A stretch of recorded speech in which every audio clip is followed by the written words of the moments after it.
Hello नमस्कार। आज हम बात करेंगे भारतीय संविधान और राज्य व्यवस्था में जो हम संविधान का भाग जो 6 पढ़ रहे थे उसमें हमने जो उसमें चैप्टर थे 1, 2, 3 और 4 तक हमने कंप्लीट किया। आज हम बात करेंगे जो उसका चैप्टर 5 और 6 है उसको कंप्लीट करेंगे, जिसमें राज्य की जो न्यायपालिका है, जिसमें राज्य के हाई कोर्ट की बात है, और इसके अलावा जो 6 पार्ट है जिसके अंदर जो अधीनस्थ न्यायालय है उनकी बात है, उनको लेके बात करेंगे।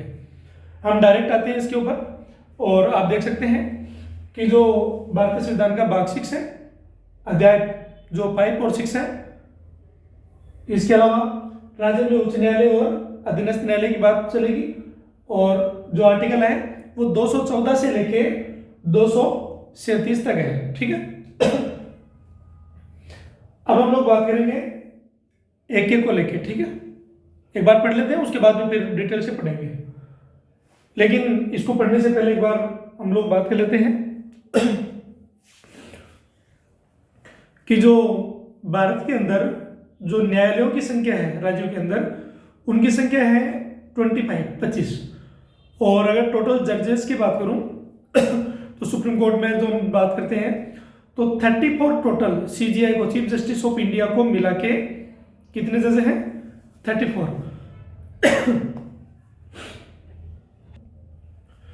तो 34 के बाद में अभी हाल फिलहाल जैसे देखते हैं कि जो CJI है वो चेंज हुए हैं, लेकिन आप जो फैक्चुअल जो है वो हम लोग एक साथ करेंगे, ठीक है।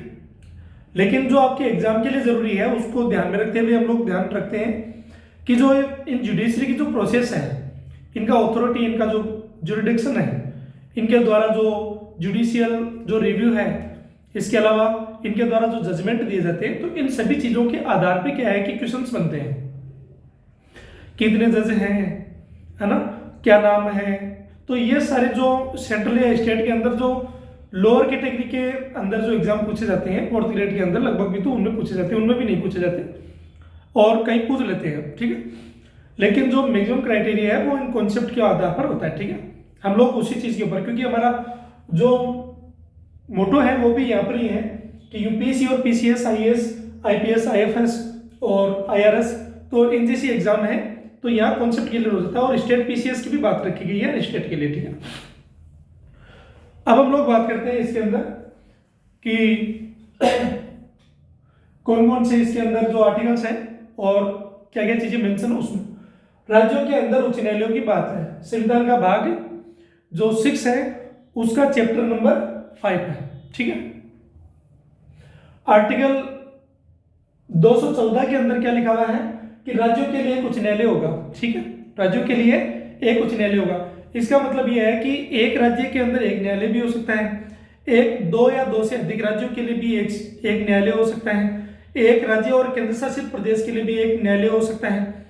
यदि मान लेते हैं कि राज्य और केंद्र शासित प्रदेश दोनों अटैचमेंट है और एक अगर मान लो कि जो हाईकोर्ट है तो उसमें जो राज्य की शक्ति है वो न के बराबर है, वो उसमें किंतु परंतु नहीं कर सकती, क्योंकि ऐसा नहीं है कि जो केंद्र का जो केंद्र शासित प्रदेश है उसके अधीनस्थ अगर मान लो कि वो जुरिडिक्शन में आता है, हाई कोर्ट जो है राज्य का उसके जुरिडिक्शन में आता है केंद्र शासित प्रदेश, ठीक है।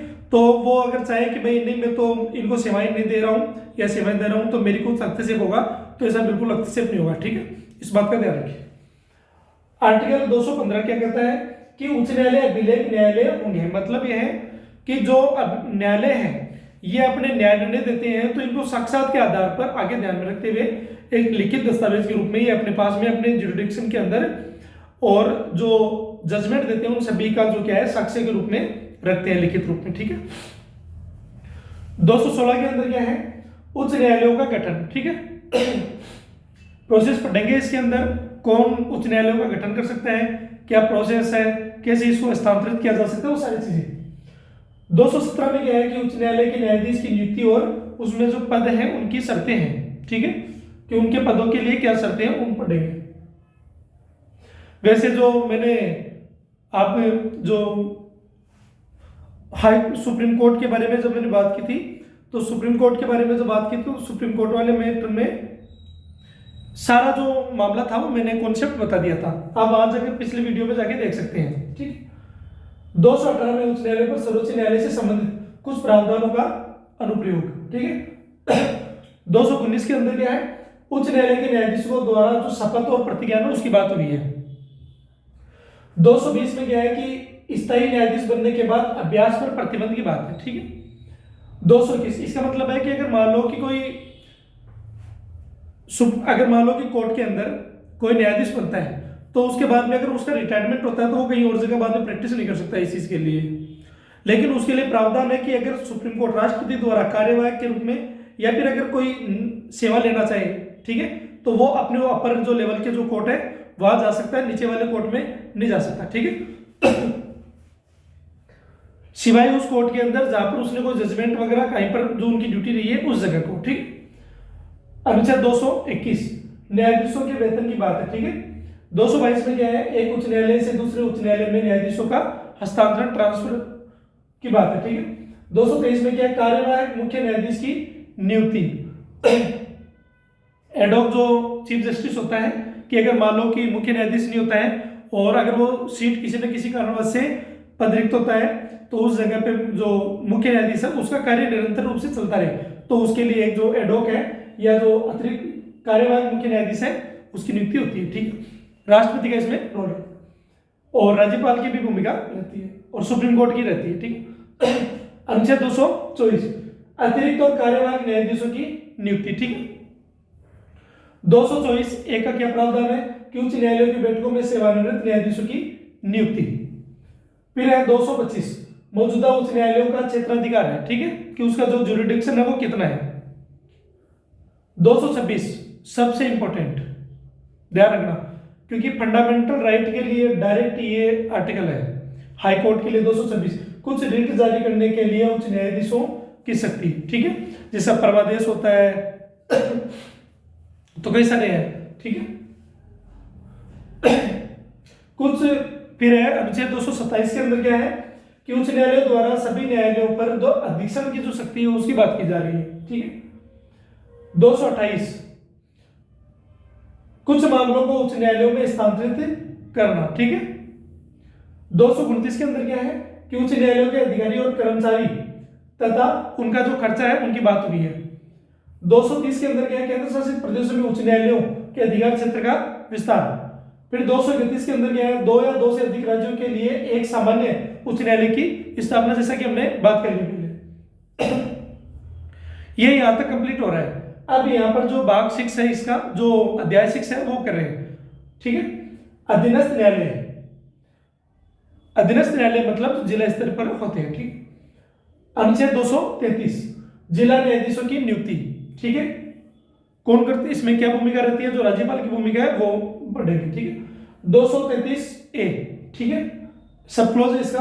कुछ जिला न्यायाधीशों की नियुक्ति और उनके द्वारा दिए गए निर्णयों आदि का सत्यापन। 234 न्यायिक सेवा में जिला न्यायाधीशों के अलावा अन्य व्यक्तियों की भर्ती। ठीक है। क्योंकि जो जुडिशरी है तो उसमें न्याय निर्णय के अलावा और भी जो कर्मचारियों की भर्ती करनी होती है ना, क्योंकि उनकी सबऑर्डिनेट भी चाहिए, उनके सपोर्ट के लिए क्लर्क भी चाहिए, उसमें भी अलग अलग ग्रेड के अलग अलग है। इसके अलावा और अन्य कर्मचारी चाहिए, उसमें चतुर्थ श्रेणी के कर्मचारी चाहिए, क्योंकि वो जो एक पूरा एनवायरमेंट बनता है उसके बाद में जो जुरिडिक्शन है उसके अंदर वो जो क्रियाकलाप है वो चलता है, संचालित होता है। आर्टिकल 235 क्या है कि अधीनस्थ न्यायालयों पर नियंत्रण। ठीक है।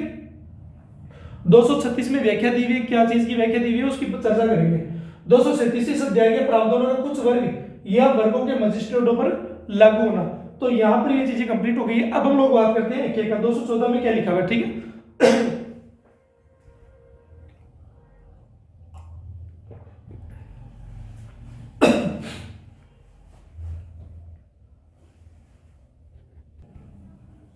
भारतीय संविधान का अनुच्छेद 214 यह अनिवार्य करता है कि प्रत्येक राज्य के लिए एक उच्च न्यायालय होगा, जैसा कि हमने पहले बात कर ली। प्रत्येक राज्य में सर्वोच्च न्यायिक निकाय के रूप में उच्च न्यायालय की स्थापना करता है। ठीक है, ताकि राज्य स्तर पर न्यायिक वितरण सुनिश्चित किया जा सके, कानून के शासन को बनाए रखा जा सके। भारत की संघीय न्यायिक संरचना का एक प्रमुख हिस्सा है। हालांकि संसद आर्टिकल 231 के तहत कई राज्यों के लिए एक सामान्य उच्च न्यायालय भी बना सकती है। इस बात का ध्यान रखना भाई। 231 के तहत कई राज्यों के लिए एक सामान्य उच्च न्यायालय बना सकती है, ठीक है। फिर बाद में है आर्टिकल 215, ठीक है। यह घोषित करता है कि प्रत्येक उच्च न्यायालय का एक अभिलेख न्यायालय होगा जो इसे अंतर्निहित शक्तियां प्रदान करता है। क्या शक्तियां प्रदान करता है? कि जिनमें सबसे महत्वपूर्ण है कि स्वयं की अवमानना, ठीक है, दीवानी और आपराधिक दोनों प्रकार के, ठीक है, एक है सिविल और एक है क्रिमिनल, ठीक है, के लिए दंडनीय करने का अधिकार, न्यायिक अधिकार सुनिश्चित करना, मर्यादा बनाए रखना और भविष्य के लिए उदाहरणों के लिए अपने निर्णयों को स्थायी आधिकारिक अभिलेखों के रूप में संरक्षित करना। मैंने बता दिया कि साक्ष्य के रूप में एक लिखित दस्तावेज के रूप में वो क्या करते हैं, अपने पास जमा रखते हैं, ठीक है। अनुच्छेद 216 उच्च न्यायालयों के गठन से संबंधित है, ठीक है, उच्च न्यायालयों के गठन से संबंधित है। इसमें कहा गया है कि प्रत्येक उच्च न्यायालय में एक मुख्य न्यायाधीश और राष्ट्रपति द्वारा आवश्यक समझे जाने वाले अन्य न्यायाधीश भी होंगे, ठीक है, ध्यान रखना। जिससे सर्वोच्च न्यायालय, अब यहाँ जो राष्ट्रपति है, इस राष्ट्रपति की जगह वो क्या करेगा, सुप्रीम कोर्ट का मुख्य न्यायाधीश बोल सकता है यहाँ पर, या फिर पार्लियामेंट बोल सकता है। इस बात का ध्यान रखना। राष्ट्रपति द्वारा आवश्यक समझे जाने वाले अन्य न्यायाधीश होंगे, क्योंकि इनकी नियुक्ति कौन करता है, राष्ट्रपति करता है, ठीक है। जिससे सर्वोच्च न्यायालय की निश्चित संख्या के विपरीत कार्यभार प्रबंधन के लिए न्यायाधीशों की संख्या में लचीलापन सुनिश्चित होता है। राष्ट्रपति इन न्यायाधीशों की नियुक्ति करते हैं, ठीक है। अक्सर भारत के मुख्य न्यायाधीश राज्यपाल और अक्सर भारत के मुख्य न्यायाधीश राज्यपाल उच्च न्यायालय के मुख्य न्यायाधीश से परामर्श करने के बाद जिससे न्यायपालिका लंबित मामलों को संभाल सके, ठीक है। राष्ट्रपति नियुक्ति करते हैं, लेकिन किनसे पूछकर, तो अक्सर भारत के जो मुख्य न्यायाधीश है, चीफ जस्टिस ऑफ इंडिया, इसके अलावा जो राज्यपाल है उस संबंधित राज्य जो राज्यपाल है और उस राज्य में आने वाला जो न्यायालय है उसका मुख्य न्यायाधीश है, उन सबसे परामर्श करने के बाद में ऐसा करते हो, ठीक है। भारतीय संविधान का अनुच्छेद 217 क्या कहता है कि उच्च न्यायालय के न्यायाधीशों की नियुक्ति और शर्तों का विस्तृत वर्णन करता है, ठीक है, नियुक्ति और शर्तों का वर्णन। इसमें क्या कहा गया है कि उसकी नियुक्ति जो राष्ट्रपति द्वारा भारत के मुख्य न्यायाधीश, राज्य के राज्यपाल और उच्च न्यायालय के मुख्य न्यायाधीश से परामर्श के बाद की जाती है।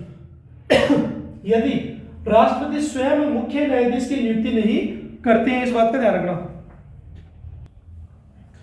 न्यायाधीश 62 वर्ष की आयु तक सेवा करते हैं, ठीक है। राष्ट्रपति को लिखकर इस्तीफा दे सकते हैं, और जब सुप्रीम कोर्ट की बात करेंगे तो उसमें 65 वर्ष है, ठीक है, इसमें 62 वर्ष है। राष्ट्रपति को लिखकर क्या करेंगे, इस्तीफा दे सकते हैं। इसके अलावा राष्ट्रपति द्वारा सर्वोच्च न्यायालय के न्यायाधीशों की तरह ही अनुच्छेद 124 के सब क्लॉज 4 के तहत हटाए जा सकते हैं, ठीक है, जो मानवियोग की जो प्रक्रिया है उसके तहत। मुख्य प्रावधान क्या है, नियुक्ति प्रक्रिया देख लेना। राष्ट्रपति वारंट के माध्यम से नियुक्तियां करते हैं, ठीक है, जिसमें स्वतंत्रता सुनिश्चित करने के लिए मुख्य न्यायिक हस्तियां शामिल होती है। फिर योग्यता क्या है, आवेदक भारतीय नागरिक होना चाहिए, पहली चीज तो। उसके पास कम से कम 10 वर्षों का न्यायिक पद, पहला।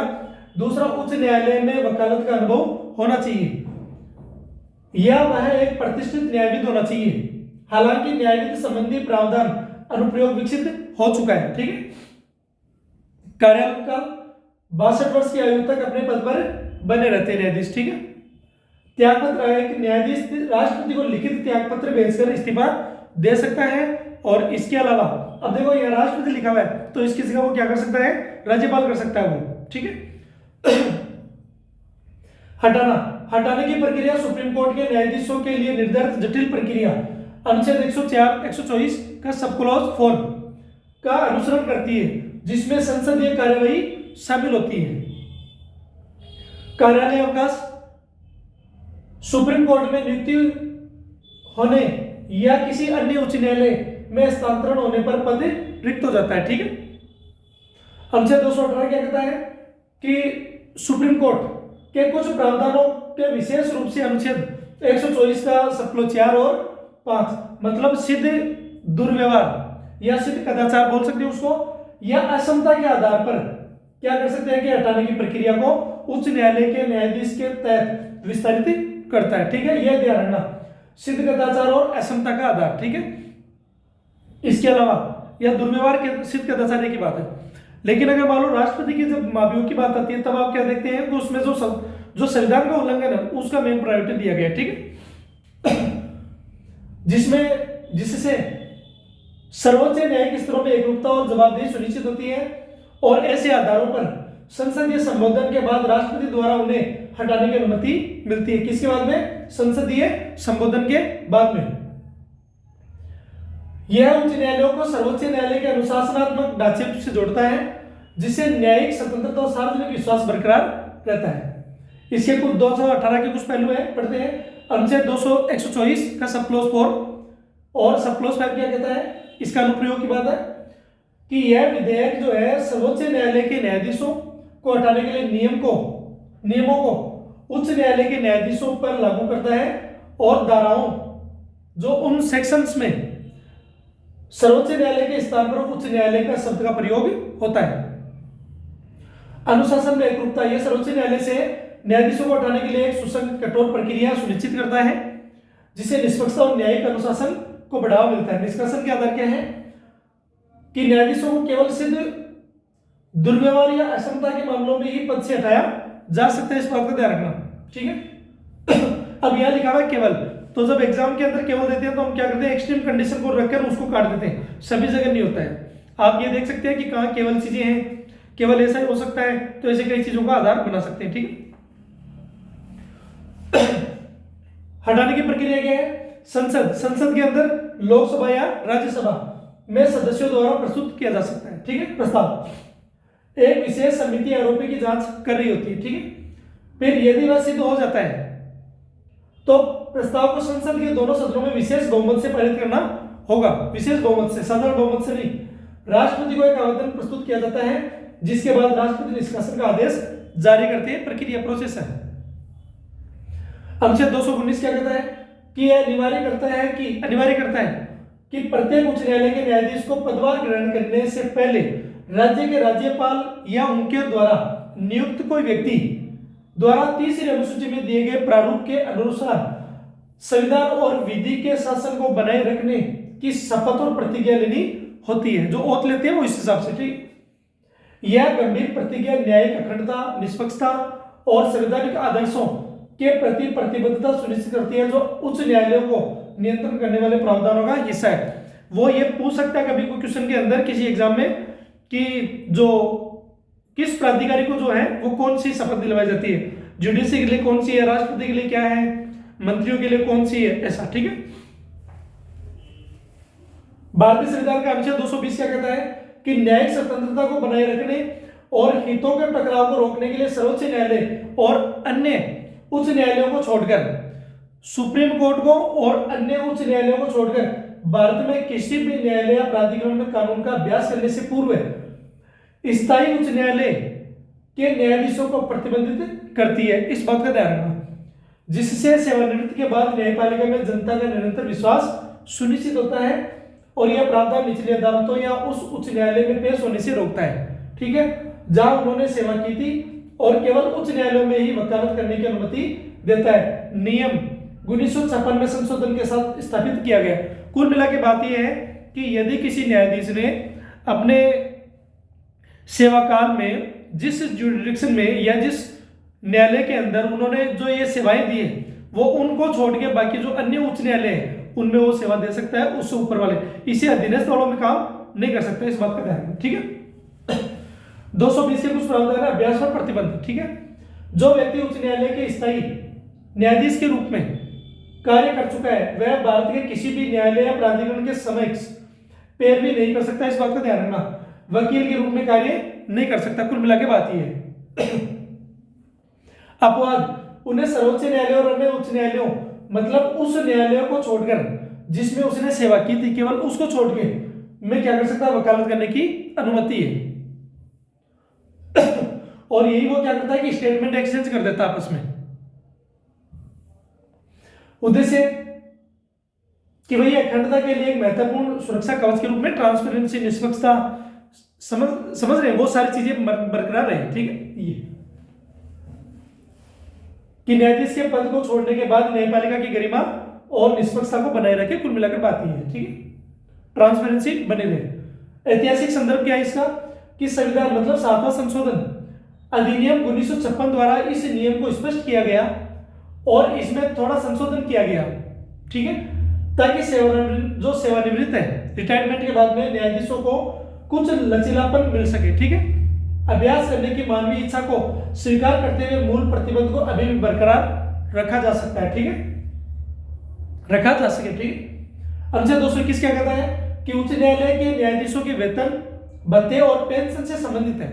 इस बात का ध्यान रखना भाई, जो इनके वेतन भत्ते जो हैं वो मिलते हैं संबंधित राज्य से, ठीक है, संबंधित राज्य से। जो पेंशन मिलता है रिटायरमेंट के बाद में, वो पेंशन जो मिलता है वो मिलता है भारतीय संचित निधि से, ठीक है, केंद्र द्वारा। इस बात का ध्यान रखना, मतलब वेतन भत्ते जो पहले मिल रहे हैं वो मिलते हैं किसके द्वारा, राज्य के द्वारा, लेकिन रिटायरमेंट के बाद में जो उनकी पेंशन मिलती है वो पेंशन मिलती है केंद्र द्वारा संचित निधि से, ठीक है। जो उनकी वित्तीय सुरक्षा और न्यायिक स्वतंत्रता सुनिश्चित करता है। मैं कई चीजें अगर इसमें नहीं लिखी हुई तो मैं बोल के बता देता हूं, तो इस बात का ध्यान रखना भाई, कंटेंट लिखा हुआ है, इसके अलावा मैं कुछ चीजें बोलता भी हूं, ठीक है, उसका भी ध्यान रखें। और अगर मान लेते हैं कि इसमें चीजें नहीं लिखी हुई है और मैं बोल रहा हूं तो उसको आप स्पष्ट रूप से लिख लें, ठीक है। अनुच्छेद 221 में कहा गया है कि संसद इन्हें कानून द्वारा निर्धारित करती है। ध्यान रखना, कौन करती है, पार्लियामेंट करती है, या भी यहां वहां पर क्या लिख देता है, वो राष्ट्रपति लिख देता है, इस बात का ध्यान रखना, या राज्यपाल लिख देता है, वही मिस्टेक करते हैं। जहां जहां डाउट होते हैं, जहां क्वेश्चन फंसने का टाइम है, उस जगह को आप लिख लो या नोट करके लिख लो, जहां दिक्कत है। संसद इन्हें कानून द्वारा निर्धारित करती है और जब तक दूसरी अनुसूची लागू होती है, क्योंकि दूसरी में क्या है, वेतन की बात हुई, वेतन भत्तों की बात हुई है, तीसरी में क्या है, शपथ की बात हुई है। इसमें एक महत्वपूर्ण प्रावधान यह है कि वित्तीय आपातकाल को छोड़ के, ध्यान रखना भाई, वित्तीय आपातकाल है 360, अनुच्छेद 360 में वित्तीय आपातकाल की बात है, उसको छोड़ के नियुक्ति के बाद किसी न्यायाधीश के लिए इन भत्तों में कटौती नहीं की जा सकती। इसका मतलब, क्योंकि अभी वित्तीय आपातकाल कभी नहीं लगा भारत में, ठीक है, और वित्तीय आपातकाल लगता है 360, अनुच्छेद 360 में, ठीक है, तभी वो क्या है कि इनकी जो इनके वेतन भत्तों में क्या किया जा सकता है, कटौती की जा सकती है, बाकी नहीं, ठीक है, क्योंकि वो 360 के अलावा 356 या फिर 352 लिख सकता है, जो आपातकाल के लिए अन्य प्रावधान है। एक राज्य के लिए 356, ठीक है, जो राज्य के अंदर लगता है, और जो नेशनल में जो इमरजेंसी लगती है, ठीक है, वो जो है बाह्य आक्रमण वगैरह कंडीशन की, तो वो 352 के आधार पर, तो उनके आधार पर लिखता है 360 के आधार पर। 321 के कुछ प्रावधान पड़ते हैं वेतन संसद द्वारा निर्धारित, लेकिन जब तक कोई कानून नहीं बन जाता, ध्यान रखना, जब तक नया कानून नहीं बन जाता तब तक दूसरी अनुसूची में निर्दिष्ट दिए गए का अनुसार क्या करेंगे, वो जो वेतन भत्तों का प्रावधान है वही रहेगा। भत्ते और अधिकार, छुट्टी और पेंशन, यह संसद द्वारा कानून के माध्यम से, ध्यान रखना भाई, संसद के माध्यम से प्रारंभ में दूसरी अनुसूची द्वारा निर्धारित करते हैं, ठीक है। सुरक्षा, किसी न्यायाधीश की नियुक्ति के बाद उनके वेतन भत्तों के और अवकाश के अधिकार और पेंशन में उनके नुकसान के लिए कोई बदलाव नहीं किया जा सकता, ध्यान रखना इस बात में, नियुक्ति के बाद में। अनुच्छेद 222 क्या कहता है, राष्ट्रपति को एक उच्च न्यायालय से दूसरे उच्च न्यायालय में न्यायाधीश, मतलब मुख्य न्यायाधीश सहित, ठीक है, का तबादला करने का अधिकार देता है। किसको देता है, राष्ट्रपति को देता है, ध्यान रखना इस बात का। अब वो यहां पर क्या कर सकता है, राज्यों के लिए राज्यपाल डाल सकता है, ठीक है, या वो क्वेश्चंस को घुमा भी दे सकता है कि राज्यपाल की अनुशंसा पर, या फिर मुख्य न्यायाधीश जो है, मुख्य न्यायाधीश की अनुशंसा पर अन्य न्यायाधीश, तो ऐसे कई सारे आधार वो क्या करता है, फंसाता है वो, तो ये चीजें क्लियर होनी जरूरी है, ठीक है। का तबादला करने का अधिकार देता है, जिसके लिए भारत के मुख्य न्यायाधीश, ध्यान रखना इस बात का, सीजीआई से परामर्श करना आवश्यक है। वो क्या करता है कि भारत के मुख्य न्यायाधीश से, राज्य के न्यायाधीश से नहीं, अगर मुख्य न्यायाधीश की बात है राज्य की तब की बात है, और न्यायाधीशों की बात है तब की बात अलग है, क्योंकि फिर अगर राज्य की बात करेंगे न्यायाधीश की, तो वो संबंधित राज्य के मुख्य न्यायाधीश प्लस सुप्रीम कोर्ट का मुख्य न्यायाधीश, दोनों से वो क्या करेगा, पूछताछ करेगा, इससे परामर्श लेगा, राज्यपाल की भी सहमति रहेगी, ठीक है। परामर्श करना आवश्यक है, जिसकी राय इस प्रक्रिया में सर्वोपरि मानी जाती है, जिसके निष्पक्ष तबादला सुनिश्चित हो सके, और स्थानांतरित जो न्यायाधीश है उसको मुआवजा भत्ता प्रदान किया जाता है, इस बात का भी ध्यान रखना। यह प्रावधान न्यायिक कार्यभार को प्रबंधित करने, क्षेत्रीय आवश्यकताओं को पूरा करने और न्यायिक स्वतंत्रता को बनाए रखने में मदद करता है, और जब तक स्थानांतरित न्यायाधीश को संसद या राष्ट्रपति द्वारा निर्धारित अतिरिक्त भत्ता प्राप्त होता रहेगा, इस बात का ध्यान रखना भाई, ठीक है। 222 के कुछ प्रावधान राष्ट्रपति की शक्तियां, राष्ट्रपति किसी उच्च न्यायालय के न्यायाधीश का तबादला दूसरे उच्च न्यायालय में कर सकता है, ठीक है, लेकिन वो परामर्श लेगा, इस बात का ध्यान रखना। परामर्श, यह तबादला भारत के मुख्य न्यायाधीश सीजेआई से परामर्श के बाद में होता है। सीजेआई का दृष्टिकोण निर्णायक माना जाता है, इस बात का ध्यान रखना, ठीक है। क्षतिपूर्ति जो बता है, तबादला किए गए न्यायाधीश को वित्तीय प्रभावों की भरपाई के लिए वेतन के अतिरिक्त जो भी खर्चा लगता है, एक अतिरिक्त भत्ता मिलता है, जिनका निर्धारण संसद या राष्ट्रपति द्वारा तय किया जाता है, ठीक है। उद्देश्य तबादलों और उद्देश्य मामलों की संख्या में संतुलन स्थापित करना, असंतुलन, क्षेत्रीय असंतुलन को दूर करना, न्यायिक दक्षता सुनिश्चित करना। इस प्रक्रिया में विधि मंत्री, प्रधानमंत्री और राष्ट्रपति शामिल होते हैं, इस बात का ध्यान रखना भाई, ठीक है। इसके इस प्रक्रिया में जो ये तबादलों वाला जो प्रक्रिया, इसके अंदर कौन शामिल होता है? विधि मंत्री, ठीक है, पहला प्रधानमंत्री और राष्ट्रपति शामिल होते हैं, ठीक है। हस्तांतरित, अब यहां पर क्या कर सकता है वो, यहाँ सुप्रीम कोर्ट का वो जो मुख्य न्यायाधीश उसका नाम ले सकता है, कुछ भी कर सकता है। तो आप ये जो जहां पेज बसते हैं उनको आप नोट डाउन करके रखिए। हस्तांतरण की प्रक्रिया, क्योंकि मैं जब आपको पढ़ा रहा हूं तो साथ में ये भी बता रहा हूं कि कहां क्वेश्चन बनने की संभावना है। और स्टेट का आप जुडिशरी तो सेंटर का, स्टेट का, इनका तीनों का आप दबा के देख लीजिए, ये बहुत इंपॉर्टेंट है हर एक पॉइंट को, और मैं आर्टिकल की डिटेल के हिसाब से करवा रहा हूँ, ठीक है। फिर टॉपिक के हिसाब से पढ़ेंगे वो अलग है।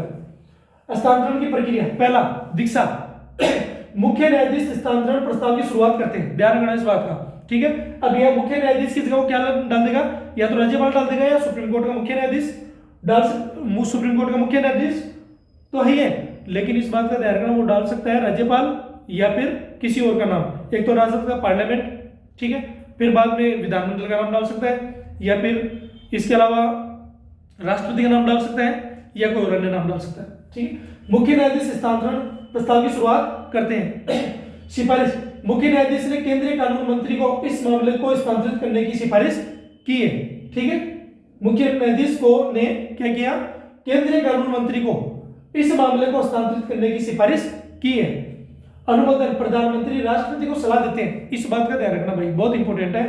प्रधानमंत्री जो है वो राष्ट्रपति को सलाह देते हैं कि जो फिर तबादलों को मंजूरी देते हैं, राष्ट्रपति किसके कहने पर, इनके, वही बात है, ठीक है, कि जो मंत्रिपरिषद है उसके अकॉर्डिंग चलते हैं, ठीक है, राष्ट्रपति।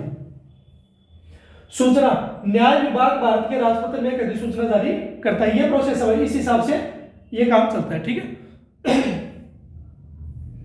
भारतीय संविधान का अनुच्छेद 223 क्या कहता है, राष्ट्रपति को उच्च न्यायालय के कार्यवाहक मुख्य न्यायाधीश नियुक्ति का अधिकार है जब पद रिक्त हो या न्यायाधीश अनुपस्थिति हो या अन्य कारणों से कर्तव्य का जो निर्वाह है, ठीक है, करने में असमर्थ हो, तब क्या कर सकता है, उनकी जगह जो चीफ जस्टिस ऑफ जो स्टेट है तो उसकी जगह दूसरा है चीफ जस्टिस की बैठाने की बात होती है, ठीक है, ताकि कार्यवाही संचालित सही रूप से चल सके, जिससे न्यायालय के निरंतर कामकाज को सुनिश्चित किया जा सके। और उसी न्यायालय के किसी अन्य न्यायाधीश को, जिस न्यायालय का वो न्यायाधीश है उस न्यायालय के अन्य न्यायाधीश को सीनियरिटी के आधार पर, ठीक है, और सीनियरिटी का आधार ध्यान रखना उम्र का नहीं है, उम्र का आधार सीनियरिटी का आधार नहीं है, ध्यान रखना, ठीक है, प्रैक्टिस का आधार है, ठीक है। अगर कोई उम्र में कम है और लेकिन उसका प्रैक्टिस ज्यादा है जुडिक्शन में, तो इस बात का ध्यान रखना उसको सीनियरिटी का प्रावधान किया जाएगा, ये जरूरी नहीं कि उम्र में कोई ज्यादा है, ठीक है, इस बात का भी ध्यान रखना।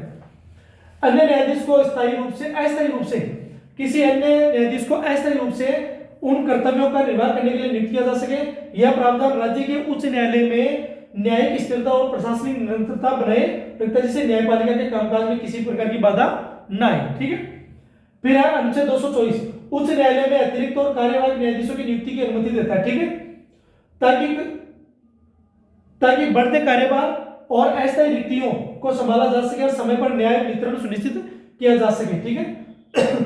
राष्ट्रपति मुख्य न्यायाधीश से परामर्श करने के बाद में विशिष्ट अवधियों अतिरिक्त न्यायाधीशों के लिए 2 वर्ष, अतिरिक्त न्यायाधीशों के लिए 2 वर्ष की बात है, के लिए इन योग्य व्यक्तियों को नियुक्त करते हैं। 2 वर्ष की जगह वो 1 वर्ष कर सकता है, 6 माह कर सकता है, 3 वर्ष कर सकता है, 5 वर्ष कर सकता है, या अनिश्चित काल के लिए कर सकता है, ठीक है। अनिश्चित काल क्या है, जो सेवानिवृत्ति का जो टाइम है वो दे सकता है, ठीक है, 5 साल वगैरह या 6 साल के लिए इन योग्य व्यक्तियों के लिए, या फिर ये कह सकता है कि जो राष्ट्रपति है उनके ऊपर आश्रित है ये चीजें, तो वो सारी चीजें हो सकता है। तो आप कंफर्म कर लीजिए कि अतिरिक्त न्यायाधीश के लिए 2 वर्ष, ठीक है।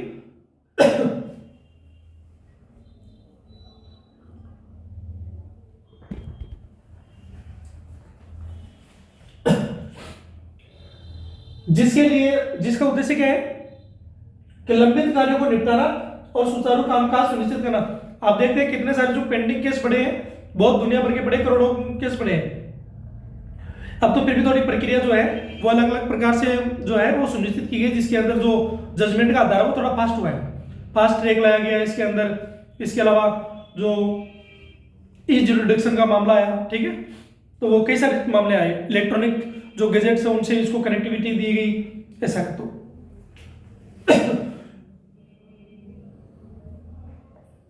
राष्ट्रपति मुख्य न्यायाधीश से परामर्श करने के बाद विशिष्ट अवधियों अतिरिक्त न्यायाधीशों के लिए 2 वर्ष की बात है, वही है कि योग्य व्यक्तियों को नियुक्त करते हैं जिसका उद्देश्य लंबित कार्यों को निपटाना, सुचारू कामकाज सुनिश्चित करना। अनुच्छेद 224(1) के माध्यम से सेवानिवृत्त न्यायाधीशों के लिए भी प्रावधान शामिल है, ठीक है, क्योंकि उनको काफी सारा जो एक्सपीरियंस है वो है, ठीक है, इसलिए। अनुच्छेद 224 के प्रमुख प्रावधान क्या है? अतिरिक्त न्यायाधीश खंड 1, ठीक है, मतलब सेक्शन 1, यदि किसी उच्च न्यायालय में कार्य या लंबित मामलों में अस्थायी वृद्धि हो जाती है तो न्यायाधीशों की संख्या बढ़ाने के लिए राष्ट्रपति अधिकतम 2 वर्ष की अवधि के लिए अतिरिक्त न्यायाधीशों की नियुक्ति कर सकते हैं। इस बात का ध्यान रखना, वो 2 वर्ष की जगह 1 वर्ष कर सकता है, कुछ भी प्रावधान कर सकता है। कार्यवाहक न्यायाधीश सेक्शन 2, जब कोई स्थायी उच्च न्यायालय, ध्यान रखना, जब कोई स्थायी उच्च न्यायालय न्यायाधीश मुख्य न्यायाधीश के अलावा की बात है, ठीक है, अनुपस्थित हो या मुख्य न्यायाधीश के रूप में कार्य करे तो राष्ट्रपति स्थायी न्यायाधीश के लौटने तक अस्थायी रूप से उस पद को भरने के लिए एक कार्यवाहक न्यायाधीश की नियुक्ति कर सकता है। एडॉक जो जुडिशरी सिस्टम है उसको बैठा सकता है, ठीक है, मतलब जज का अपॉइंटमेंट कर सकता है। सेवानिवृत्त की उम्र, कोई भी अतिरिक्त या कार्यवाहक न्यायाधीश 62 वर्ष की आयु प्राप्त करने के बाद पद धारण नहीं कर सकता, पहले कर सकता है, ठीक है। वो किसी न्यायालय में काम कर रहा होता है तो उसको वो क्या करते हैं, बुला लेते हैं उनकी जगह, ठीक है, सीनियरिटी के आधार पर। ये संबंधित प्रावधान अनुच्छेद 224(a), ठीक है, यह पृथक अनुच्छेद जिसे बाद में जोड़ा गया, ठीक है। उच्च न्यायालय हाईकोर्ट के जो चीफ जस्टिस है को राष्ट्रपति की सहमति से सेवानिवृत्त उच्च न्यायालय के न्यायाधीश से न्यायाधीश के रूप में कार्य करने का अनुरोध करने की अनुमति देता है, जिससे वे भत्ते और न्यायाधीश की शक्तियां प्राप्त करने के हकदार हो जाते हैं, ठीक है। 225 में क्या है? अनुच्छेद 225 में कि संविधान के लागू होने से पहले या उस समय की बात है, मौजूद उच्च न्यायालय के अधिकार क्षेत्र और कानूनों को संरक्षित रखता है।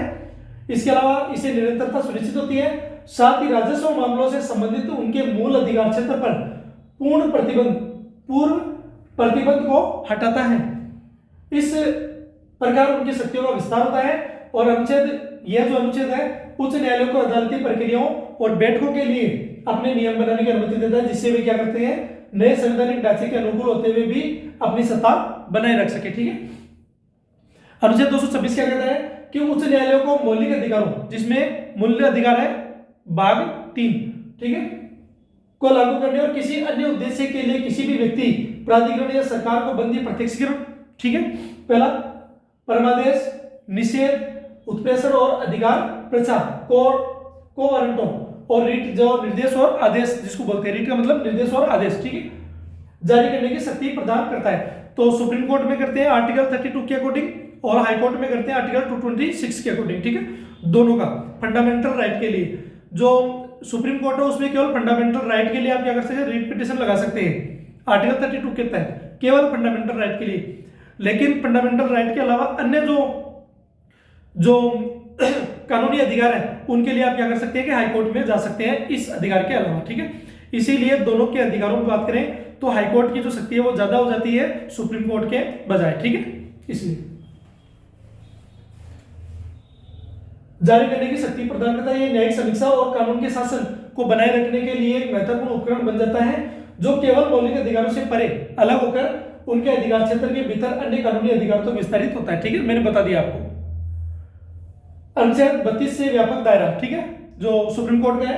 अनुच्छेद 32 मतलब मौलिक अधिकारों के लिए सुप्रीम कोर्ट की शक्ति के विपरीत अनुच्छेद 226 उच्च न्यायालयों को किसी भी कानूनी अधिकार को लागू करने की अनुमति देता है, ठीक है, न कि केवल मौलिक अधिकारों को किसी अन्य उद्देश्य के लिए, ठीक है। फिर क्षेत्रीय अधिकार क्षेत्र, उच्च न्यायालय अपनी क्षेत्रीय सीमाओं के भीतर जहां वाद का कारण या उसका कुछ भाग उत्पन्न होता है वहां रीट जारी कर सकते हैं, ठीक है।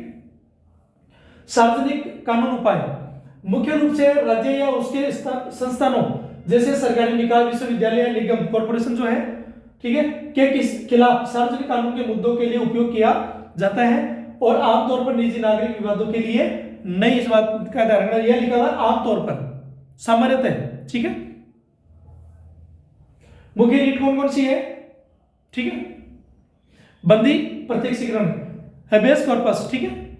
इसमें क्या होता है कि जो मैंने पिछली वीडियो में बता रखा है वैसे, लेकिन फिर भी बता देता हूं आपको, कि जो मान लेते हैं कि किसी वाद विवाद या किसी घटना की वजह से किसी व्यक्ति को जो पुलिस द्वारा कस्टडी में लिया गया, ठीक है, उसको कस्टडी में ले लिया गया, लेकिन बाद में पता चला कि भाई इस चीज के लिए उसको असुरक्षा महसूस होती है, या उसको ऐसा लगता है कि उसने जो अपराध वगैरह ऐसी गंभीर घटनाओं में शामिल नहीं हुआ है और उसके साथ कुछ गलत हो सकता है, तो इन सारी चीजों के लिए वो क्या कर सकता है कि स्वयं भी हाई फंडामेंटल राइट के तहत वो क्या कर सकता है कि वो रीट पिटीशन लगवा सकता है, स्वयं भी लगा सकता है इसके अलावा, क्योंकि उसके पास राइट है, ठीक है। दूसरा, अगर वो नहीं करता तो उसके मित्र हैं, उसकी फैमिली है, कोई भी व्यक्ति जो उसको जानता है वो क्या कर सकता है, उसके लिए रीट पिटीशन लगवा सकता है। और अगर ऐसा लगता है कि इस व्यक्ति के लिए असुरक्षा का माहौल है, तो बाद में जुडिशरी क्या करती है, जो सुप्रीम कोर्ट है या हाई कोर्ट, वो क्या करती है कि डायरेक्ट जहां उसको बंदी किया गया था उसको सशरीर प्रत्यक्ष रूप से क्या करता है कि जुडिशरी अपने सामने बुलाती है उसको, और यही चीज ताकि उसको जो जुडिशरी है उसके साथ अन्याय नहीं हो, उस चीज को ध्यान में रखते हुए, ठीक है, न्याय सुनिश्चित होना चाहिए, ठीक। आपके शरीर के प्रस्तुत किया जाए अवैध हिरासत से व्यक्ति की रिहाई के लिए, ठीक है, ये चीज समझ आ गई। बंदी प्रत्यक्षीकरण, हेबियस कॉर्पस, पिरा परमादेश मेंडामस, ठीक है। परमादेश एक आदेश होता है, ठीक है, जो पिछला आदेश होता है उसके ऊपर एक आदेश होता है जिसके विशेष होता है, तो उसको मानना पड़ता है, ठीक है। हम आदेश देते हैं, कौन कहता है, सुप्रीम कोर्ट या फिर हाई कोर्ट, ठीक है, कि किसी सार्वजनिक प्राधिकारी को अपना कर्तव्य करने का निर्देश देता है। सार्वजनिक प्राधिकारी मतलब गवर्नमेंट सर्वेंट या गवर्नमेंट सर्विस में करने वाला कोई अधिकारी जो इस जुरिडिक्शन में, जो जुडिशियल प्रोसेस में हो, कोई पुलिस का अधिकारी हो सकता है, कोई भी, ठीक है। तो अगर मान लो कोई घटना कर रहा है तो उसको आदेश देता है कि आप क्या कर सकते हैं, ऐसा करिए, ठीक है, विशेष आदेश। प्रतिषेध, प्रोहिबिशन, निचली अदालतों या न्यायाधिकरणों, ठीक है, ट्रिब्यूनल्स, निचली अदालतों या न्यायाधिकरणों को अपने अधिकार क्षेत्र से बाहर कार्य करने से रोकने के लिए। मान लेते हैं कि भाई आप मान लो कि डिस्ट्रिक्ट लेवल पे कोई कोर्ट है और डिस्ट्रिक्ट लेवल का कोर्ट है, उसके अंदर कुछ ऐसे प्रावधान है कि उसकी शक्तियां केवल वहीं तक ही है, लेकिन वो क्या करता है कि अपने शक्तियों को दायरे से बाहर जाके वो कुछ मामलों में न्यायिक निर्णय की बात करता है, तो यह हाईकोर्ट क्या करता है कि इसको वही रोक देता है कि वो अधिकार क्षेत्र जो है वो आपका नहीं है, आपकी शक्ति के जहां तक है वहां तक ही काम करिए, इससे बाहर चले गए तो फिर हम लोग एक्शन लेंगे, जो ऊपर का जो मामला है वो हम लोगों के पास भेज दीजिए, हम लोग देख लेंगे, ठीक है, ये सारी चीजें। इसलिए उत्प्रेषण, क्रिएशन, सरसरी, ठीक है, उत्प्रेषण, सरसरी, इंग्लिश ये इसका ध्यान रखिए, ठीक है। निचली अदालतों या प्राधिकरणों के निर्णयों को रद्द करने के लिए, निचली अदालतों या प्राधिकरणों के निर्णयों को रद्द करने के लिए या तो क्षेत्राधिकार की कमी के कारण, न्याय में मौलिक त्रुटि के कारण, ठीक है। देख लिए, अगर मान लो कि भाई कोई जुडिस, एक तो मामला होता है, मैं इन दोनों को बता देता हूं, ठीक है। किसी व्यक्ति द्वारा अवैध रूप से धारण किए गए सार्वजनिक पद की वैधता की जांच, इसका मतलब है कि एक, इन दोनों को देख लीजिए, एक मामला है कि आप न्याय निर्णय दे रहे हैं, उसे पहले रोक देता है। इसमें क्या करता है कि आप न्याय निर्णय दे रहे हैं, जुडिशरी अपने क्षेत्र से बाहर जाके न्याय निर्णय ना दे तो उन चीजों के लिए पहले रोक देता है। एक, अगर मान लो कि जुडिशरी ने मतलब डिस्ट्रिक्ट लेवल पे किसी प्राधिकरण ने अगर कोई न्याय निर्णय दिया, जजमेंट दे दिया किसी के लिए, तो अगर मान लो कि उस चीज की जांच के लिए अगर उसने गलत दिया है तो उस चीज के लिए देखो क्या करना है कि निचली अदालतों या प्राधिकरणों के निर्णयों को रद्द करने के लिए अगर उन्होंने कोई निर्णय दिया तो उसको रद्द कर देती है वो, ठीक है, और अपने पास बुला लेती है। एक न्याय निर्णय देने से पहले और एक निर्णय देने के बाद में उसको खारिज करती है, दोनों के लिए ये अपोजिट में ध्यान रखना इस बात का, ठीक है। और फिर अधिकार प्रचार, क्यों वारंटो, किसी व्यक्ति द्वारा अवैध रूप से धारण किए गए सार्वजनिक पद की वैधता की जांच करना। मान लो कि कोई पुलिस अधिकारी है और किसी व्यक्ति को हिरासत में लेता है किसी कारणवश, तो बाद में क्या है कि अगर रिट पिटीशन लगाता है और मामला हाई कोर्ट में जाता है तो जो जज है वो उसको पूछता है कि जिस व्यक्ति को आपने हिरासत में लिया मुझे उसको छोड़िए, आप ये बताइए कि आप कौन है, पहले आप पद के बारे में परिचय दीजिए। तो वो चीज है, पहले उस आदमी के बारे में कि आपने किस आधार पर इसको लिया है और आप कौन है, आपका पद है, तो उस चीज की जांच करता है। ठीक है, ये मामला 5 हो गया। अनुच्छेद 227 की बात करते हैं। उच्च न्यायालयों को उनके अधिकार क्षेत्र के अंतर्गत आने वाले सभी न्यायालयों और न्यायाधिकरणों पर पर्यवेक्षी शक्ति है। ठीक है, जिस क्या लिखा हुआ है क्वेश्चन में कि जिसे अधीक्षण भी कहा जाता है। ठीक है, प्रदान करता है जिसे न्याय सही प्रशासन, अधिकार क्षेत्र संबंधित त्रुटियों की जांच और न्याय अनुशासन को सुनिश्चित किया जा सके। यदि भी शक्ति विवेकाधीन है, यह शक्ति विवेकाधीन है, इस बात का ध्यान रखना भाई। इसका प्रयोग सीमित रूप से किया जाता है, इसका भी ध्यान रखना। ठीक है,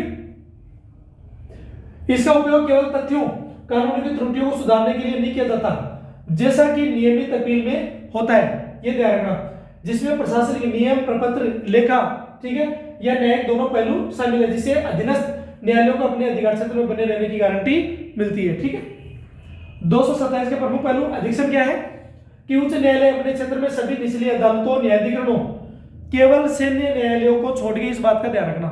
अब वो कह सकता है कि सभी न्यायालयों को शामिल किया जाता है, सभी को नहीं, सैन्य न्यायालयों को छोड़ के की देखरेख करते हैं। ठीक है, कुल मिला के हाईकोर्ट के अंदर जो सैन्य न्यायालय है उसकी सुनवाई नहीं होती है, बस ये मामला। ठीक है,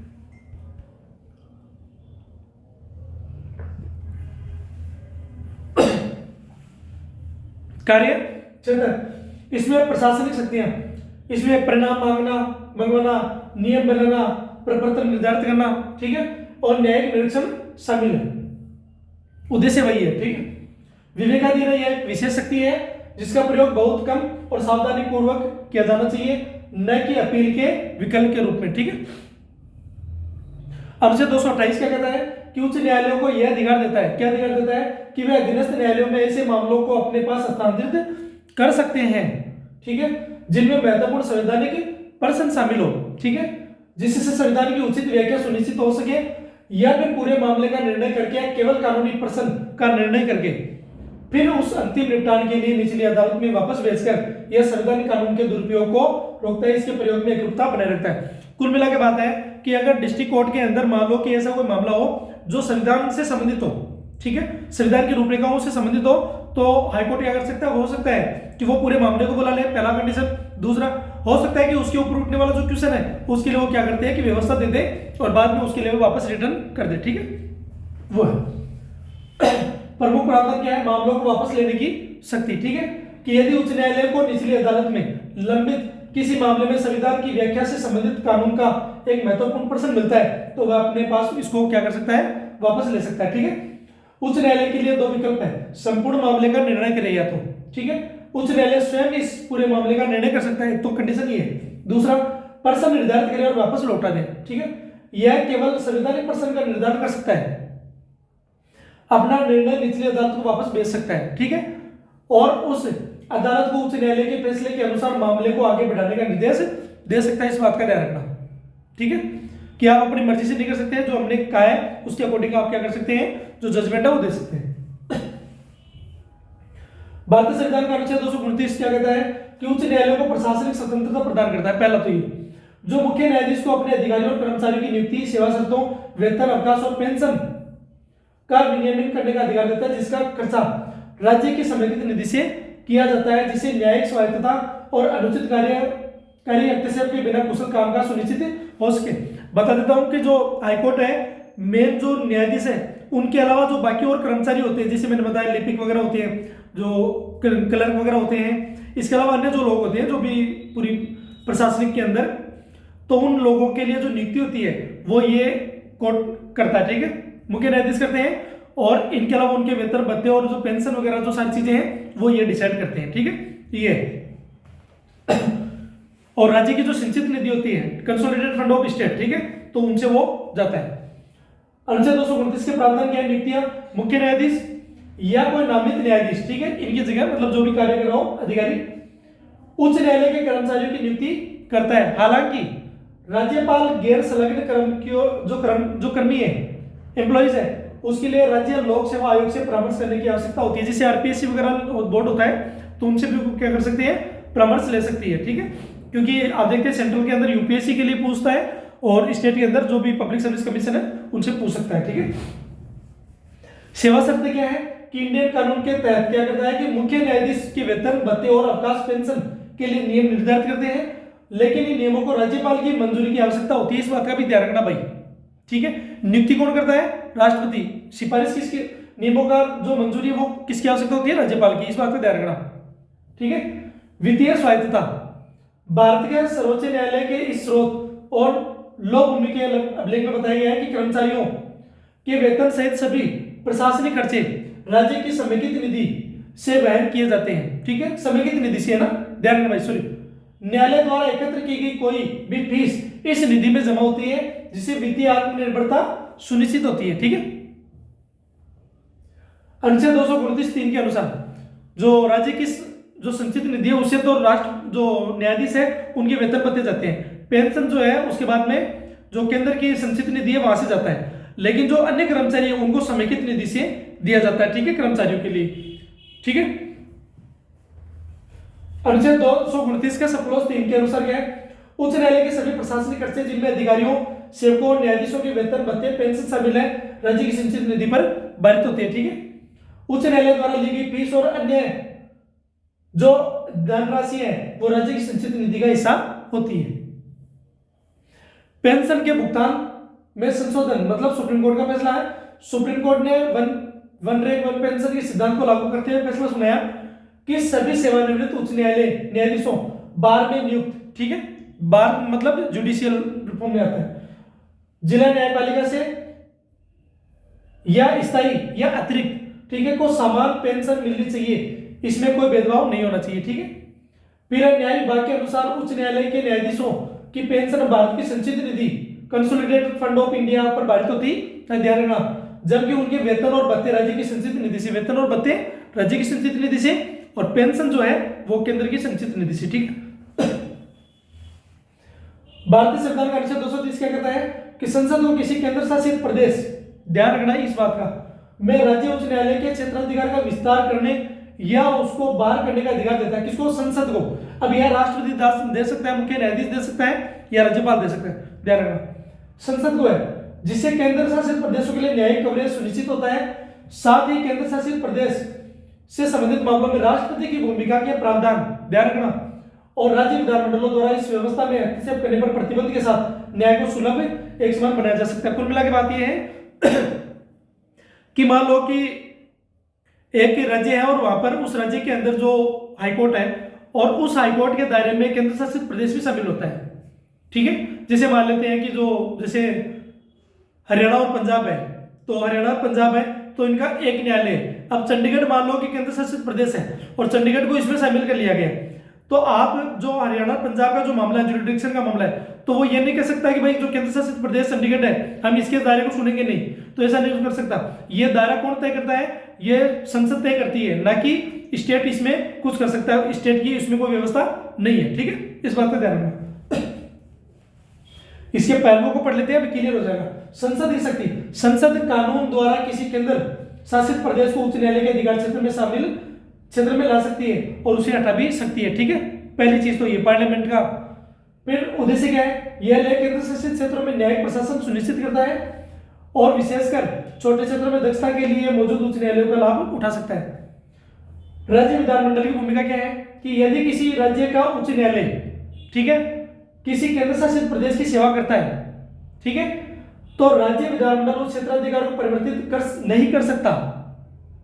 राज्य विधानमंडल ऐसा नहीं कर सकता। यह अधिकार केवल किसको है? संसद के पास है, इस बात का ध्यान रखना, ठीक। या कुछ शर्तों के साथ कर सकता है, तो ऐसा कुछ कंडीशन देती है, ऐसा नहीं है, ध्यान रखना। विश्वविद्यालय स्तर के विश्वविद्यालयों के लिए राष्ट्रपति की भूमिका, किसी केंद्र शासित प्रदेश में जहां राज्य उच्च न्यायालय के क्षेत्राधिकार का प्रयोग करता है वहां अधीनस्थ न्यायालयों से संबंधित नियमों प्रपत्रों के लिए अनुच्छेद 227 में राज्यपाल के संदर्भों को राष्ट्रपति के संदर्भों के रूप में समझा जाएगा, ठीक है। फिर बाद में भारतीय संविधान का अनुच्छेद 231 क्या कहता है कि संसद दो या दो से अधिक राज्यों के लिए या दो से अधिक राज्यों या एक केंद्र शासित प्रदेश के लिए एक सामान्य उच्च न्यायालय स्थापित करने का अधिकार देता है, ठीक है, और संसाधन को साझा करके न्यायिक दक्षता को बढ़ावा दे सकता है। यह विशेष रूप से छोटे क्षेत्रों के लिए लाभकारी है। प्रावधान जो है वो संसद कानून द्वारा इसे न्यायालय का गठन कर सकती है।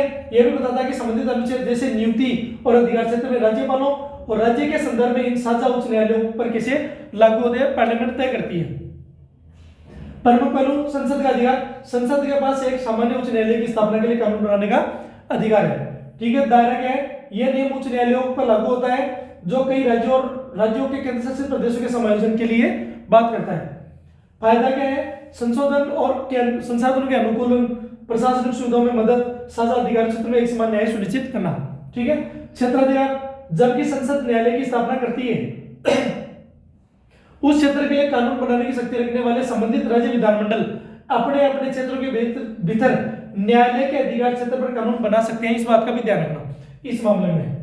ठीक है, पार्लियामेंट तो स्थापना करती है, लेकिन इस जो ज्यूरिडिक्शन हाईकोर्ट है उसके अंदर अगर मान लो न्यायालय की स्थापना होती है तो राज्य विधानमंडल भी क्या करता है, कानून बना सकता है, लेकिन जो प्रथम प्रायोरिटी वो किसकी है, पार्लियामेंट की। ठीक है, अनुच्छेद 232 जो न्यायिक एकीकरण और उच्च न्यायालय के क्षेत्राधिकार के विस्तार से संबंधित है को संविधान के 7वें अधिनियम 1956 के माध्यम से अनुच्छेद 230, 231 के द्वारा हटा दिया गया। इस प्रावधान को हटा दिया गया भाई 232 को, इस बात का ध्यान रखना।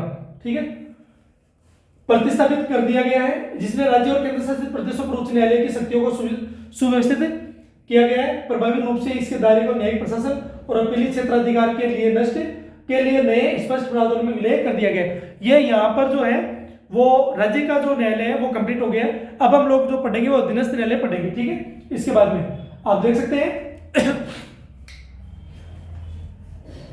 कहां तक कंप्लीट हो गया, 231 तक हो गया। 232 से लेके 233 से फिर हम लोग आगे पढ़ेंगे। ठीक है, 237 तक वही है जो अब ये लास्ट अध्याय है इसका। ठीक है, भाग 6 का 6वां अध्याय अधीनस्थ न्यायालय। अनुच्छेद 233 के अंदर है जिला न्यायाधीशों की नियुक्ति, 233 के अंदर कुछ जिला न्यायाधीशों की नियुक्ति और उनके द्वारा दिए गए निर्णयों आदि का सत्यापन। ठीक है, फिर 234 में न्यायिक सेवा में जिला न्यायाधीशों के अलावा अन्य व्यक्तियों की भर्ती और 235 में अधीनस्थ न्यायालयों पर नियंत्रण, 236 में व्याख्या दी गई है, पढ़ेंगे।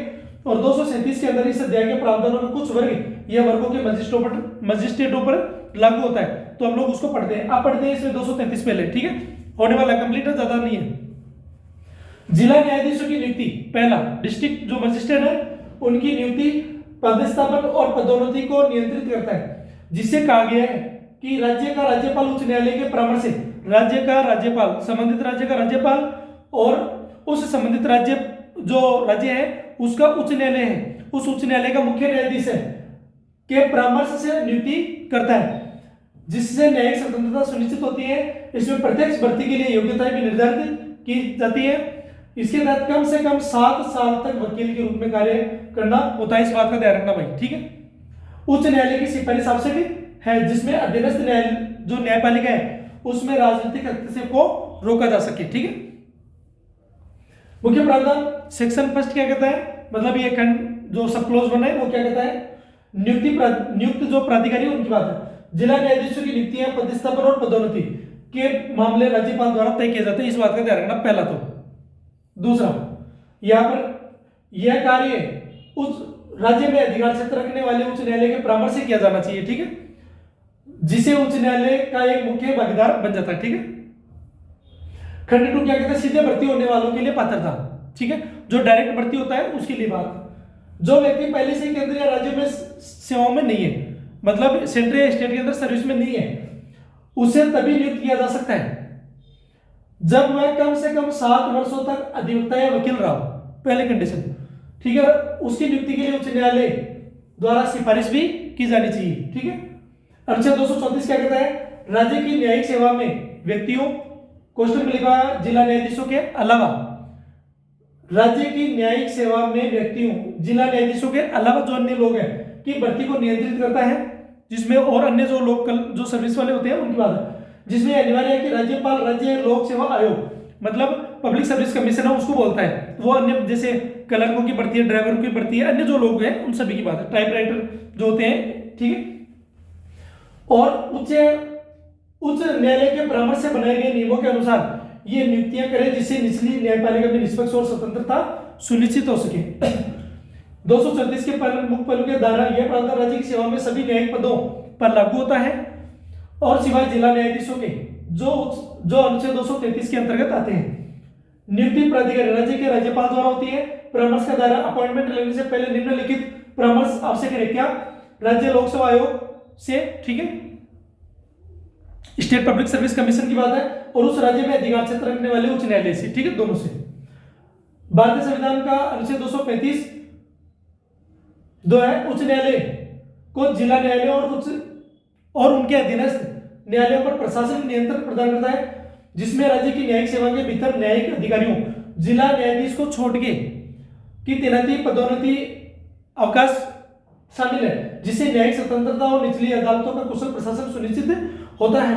यह नियंत्रण अनुशासन बनाए रखने और सेवा शर्तों के पालन को सुनिश्चित करने तक फैला हुआ है, जिसे उच्च न्यायालय अधीनस्थ न्यायपालिका के प्रबंधन के लिए मुख्य प्राधिकरण बन जाता है। आप देखते हैं असिस्टेंट की भर्ती होती है और कई सारे प्रावधान है, ठीक है। भारतीय संविधान का अनुच्छेद 236 क्या कहता है कि जिला न्यायाधीश और न्यायिक सेवा के लिए महत्वपूर्ण परिभाषाएं प्रदान करता है, जो व्याख्या की बात है, ठीक है। यह स्पष्ट करते हुए कि राज्य न्यायपालिका के प्रशासन के लिए इन शब्दों के अंतर्गत कौन आता है, जिसमें शहर के जो सिविल न्यायालय है, ठीक है, पहला शहर के जो सिविल न्यायालय है, ठीक है, लघु न्यायालय, इसके अलावा मजिस्ट्रेट, जिला न्यायाधीश से नीचे के अन्य सिविल न्यायिक पदों के न्यायाधीश शामिल हैं। तो आर्टिकल 236 में प्रमुख जो परिभाषाएं हैं उनमें क्या क्या चीजें शामिल है वो देख लेते हैं। जिला जज, इसमें कौन कौन चीजें शामिल है देख लेते हैं। शहर के दीवानी न्यायालयों के न्यायाधीश, ठीक है, पहली चीज तो शहर के दीवानी न्यायालयों के न्यायाधीश, अतिरिक्त जिला न्यायाधीशों, संयुक्त जिला न्यायाधीशों, सहायक जिला न्यायाधीशों, ठीक है। ये लघु वाद न्यायालय के मुख्य न्यायाधीश, फिर है मुख्य प्रेसिडेंसी जो मजिस्ट्रेट है, ठीक है, फिर अतिरिक्त मुख्य प्रेसिडेंसी मजिस्ट्रेट है, इसके अलावा सत्र न्यायाधीशों, अतिरिक्त सत्र न्यायाधीशों, सहायक सत्र न्यायाधीश, इनमें सारी चीजें शामिल किए गए। न्यायिक सेवा, इसका तात्पर्य ऐसी सेवा से है जिसमें जिला न्यायाधीशों और जिला न्यायाधीश के पद से नीचे के अन्य सिविल न्यायिक पदों को भरने के लिए नियुक्त व्यक्ति जो है वो इसमें शामिल होते हैं, ठीक है। आर्टिकल 237 में क्या चीज है कि भारतीय संविधान का आर्टिकल 237 राज्य के राज्यपाल, ठीक है, राज्य के राज्यपाल को सार्वजनिक अधिसूचना द्वारा राज्य न्यायिक सेवा संविधान के भाग 6 के अध्याय 6 के अंतर्गत, ठीक है, जो भी चल रहा है, को नियंत्रित करने वाले नियमों को मजिस्ट्रेटों के विशिष्ट वर्गों, ठीक है, या समूहों पर लागू करने की अनुमति देता है। इससे मजिस्ट्रेट जो है उनको न्यायिक सेवा संरचना में संभावित संशोधन या फिर अपवादों के साथ एकीकृत इंटीग्रेट किया, ठीक है, किया जाता है, जिससे न्यायिक प्रशासन में एकरूपता लाने में सहायता मिलती है, और यह राज्यपाल को मजिस्ट्रेटों को उच्च न्यायालय के नियंत्रण में लाने और उन्हें कार्यपालिका के प्रभाव से अलग करने का अधिकार देता है। 237 के कुछ महत्वपूर्ण पहलू, सक्षम प्रावधान क्या है कि भाग 6 संविधान का भाग 6 उसका जो अध्याय 6 है उसके बाद है राज्य न्यायपालिका के अंतर्गत एक जोड़ने वाला अनुच्छेद है जो अनुच्छेद 233 से 236 अधीनस्थ न्यायालय से संबंधित है के प्रावधानों को मजिस्ट्रेटों तक क्या करता है, विस्तारित करता है। फिर है राज्यपाल की शक्ति क्या है कि राज्यपाल कुछ मजिस्ट्रेटों पर इन प्रावधानों को लागू करने के लिए अधिसूचना जारी कर सकता है, ठीक है। एकीकरण, यह मजिस्ट्रेटों को राज्य की न्यायिक सेवा में एकीकृत करने में मदद करता है, जिससे विशुद्ध रूप से कार्यकारी मजिस्ट्रेटों के विपरीत उच्च न्यायालय के नियंत्रण में आ जाते हैं, ठीक है। लचीलापन क्या है, ठीक है, फ्लेक्सिबिलिटी, तो राज्यपाल जो है वो अपवाद और संशोधन निर्दिष्ट कर सकता है, ठीक है, जिससे आवेदन को विभिन्न मजिस्ट्रेट वर्गों के अनुरूप बनाया जा सके, ठीक है। ये इसमें कुछ प्रोविजन है, सबऑर्डिनेट लोअर कोर्ट, ठीक है, जिसमें सिविल कोर्ट है, क्रिमिनल कोर्ट है और रेवेन्यू कोर्ट है, ठीक है। इसमें डिस्ट्रिक्ट सेशन है, ठीक है, और रेवेन्यू का मामला अलग है, ठीक है। और जब जुडिशरी हम लोग डिस्ट्रिक्ट लेवल पे पढ़ेंगे तो इसको और पढ़ लेंगे, ठीक। इसमें सब जज फैमिली कोर्ट, मुंसिफ, स्मॉल केस कोर्ट वगैरह कई सारी चीजें आती हैं, ठीक है। फिर इसमें मेट्रोपोलिटन जो मजिस्ट्रेट है उनकी बात है, मेट्रोपोलिटन में फिर है इसमें first grade, second grade, third grade के अलग अलग दायरे हैं, ठीक है। ऐसे और रेवेन्यू वाले में आपको पता ही है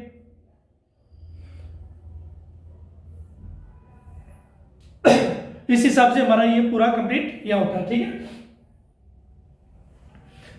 तो इन आधारों पर हम लोग कह सकते हैं कि जो हमारी व्यवस्था चल रही है वैसे आर्टिकल के हिसाब से है, संविधान का पार्ट चल रहा है और आर्टिकल चल रहे हैं, ठीक है। जैसे ये कंप्लीट होगा उसके बाद में क्या करेंगे कि जो अब नए पार्ट है उनमें और जो छोटे छोटे टॉपिक है वो कंप्लीट करते रहेंगे। अब जो टॉपिक दिया हुआ है उसको पूरा समरी करके एक जगह डाल देंगे, राज्यपाल हुआ, राष्ट्रपति हुआ, फिर उपराष्ट्रपति हुआ, लोकसभा, राज्यसभा, सभापति, उपसभापति, ऐसे, ठीक है। ऐसे कंप्लीट करके पूरी चीजें डाल देंगे। टेस्ट सीरीज किसी को चाहिए तो आप क्या कर सकते हैं, मुझसे एकेडमी पर कॉन्टेक्ट कर सकते हैं। Thank you.